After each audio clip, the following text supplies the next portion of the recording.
one of the things that you bring up there is that Americans were kind of enamored with him at the time, weren't they? People were, I guess, excited that somebody got away with a hijacking and didn't hurt anybody. Yeah, no, there's no doubt about it that there were a lot of people immediately after the skyjacking took place that thought, hey, who cares? Like, this is great. Some guy rolled out and ripped off $200,000 from. Yeah, they gave him the money. Yeah. And I think actually that probably frustrated the attempts of law enforcement to actually capture this guy to some degree. So, how many actual suspects are there? Twofold question. How many actual suspects are there that we believe were Dan Cooper, DB Cooper?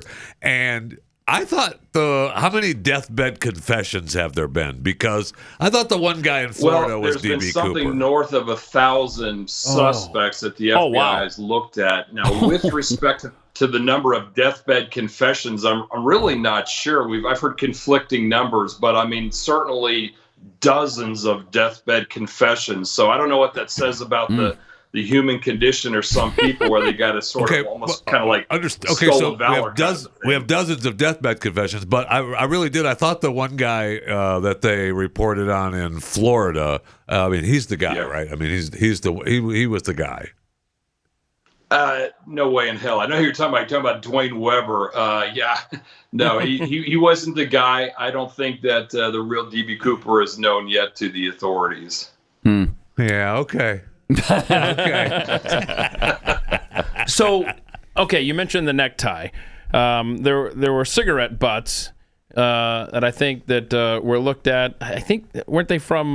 They were like Raleigh filter tips. I just read on this that he smoked. Yeah, looking before we did this episode. But my grandpa used to smoke but those. didn't the FBI tell us what happened with that evidence? Well, there were 8 cigarette butts that were left behind. They were sent to Quantico. They were analyzed at Quantico. Again, this is 1971, so they're just kind of looking for fingerprints. Right. They're just trying to determine what kind of cigarettes they were. They were Raleigh, soft pack cigarettes, king size. And this was when you could smoke on a flight, and so he was smoking on the flight, right? That's correct. That's correct. The real shame here is that once Quantico analyzed the cigarette butts, they actually destroyed them. For a period of time, they thought maybe they were lost, but they weren't lost. They were actually destroyed by the FBI. Unbelievable. Why would they do that? Insanity. Why would they do that? This is our government at work. Oh, my gosh. All right. And how about the hair samples that they found in the seat? Those were lost. We don't know where they are. Oh, okay, good. Yeah.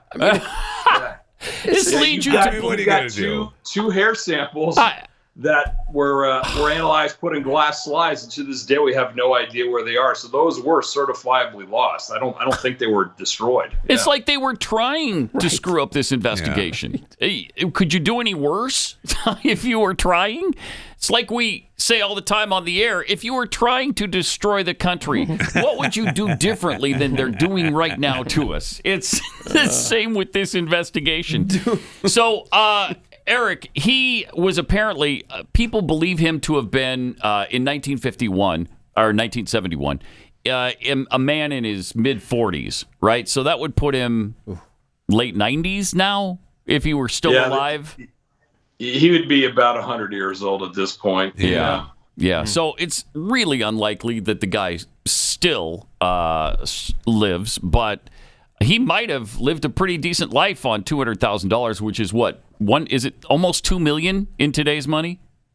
It's about 1.6 million in today's that's back money. when money was the guy's money. Smart about it, yeah. Mm-hmm. Yeah. Wow. Set himself up. Do we think he had a connection to Boeing at all?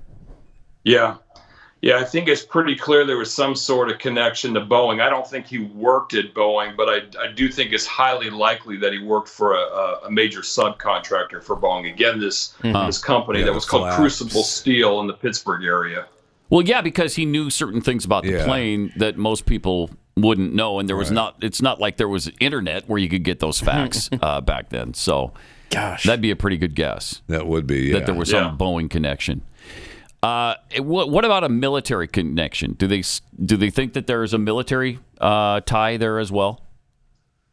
Well, they really don't know, but given the guy's age and the time, obviously World War II, Korea, Vietnam, it's a very real possibility that the guy had some sort of military experience in one of those previous wars or conflicts. At that age, it probably would have been Korea, and he would have, that's where he would have become knowledgeable with parachutes, maybe. Mm-hmm. Possible. I'm not an FBI. I didn't destroy any evidence, so I don't know.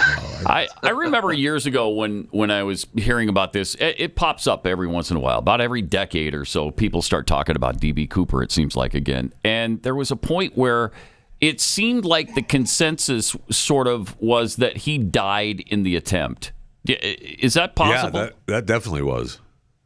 Well, given that, again, $6,000 of the money was found in the condition it was found in and where it was found in, I think it pretty clearly indicates that he survived. He got away with it. It's also important to note that the guy jumped somewhere near Vancouver, Washington. I mean, this isn't Antarctica here. There are a lot of people that live in that area. Right. A lot of people have searched for the guy, and nothing has ever been found. So no parachute, no body, no money blowing in the wind or anything of that nature. So I think it's pretty clear that the guy actually did get away. Just the $6,000 that was buried, right? That documented that was part of the ransom money that was given to him. Yeah, they had serial numbers recorded in advance, and that money matched. Yeah. And where did the money come from? Who coughed that up? The $200,000.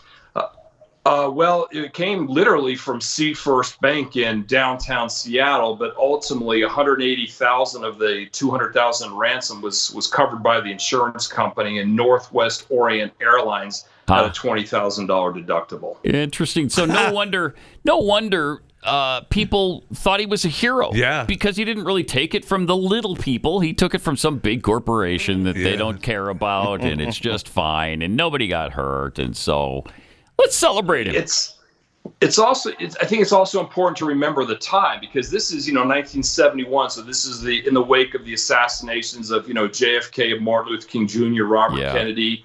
Kent State had happened just before that. You've got all kinds of turmoil going on in the United States, civil unrest, so to speak.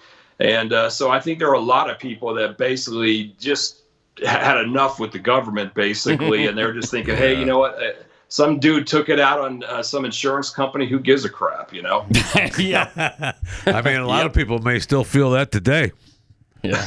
Not me. For sure. I mean, not me. No, not you. You're too much of a law and order guy. Of course not you. Right down the... So, Eric, is there somebody that you've settled on that you really believe it to have been?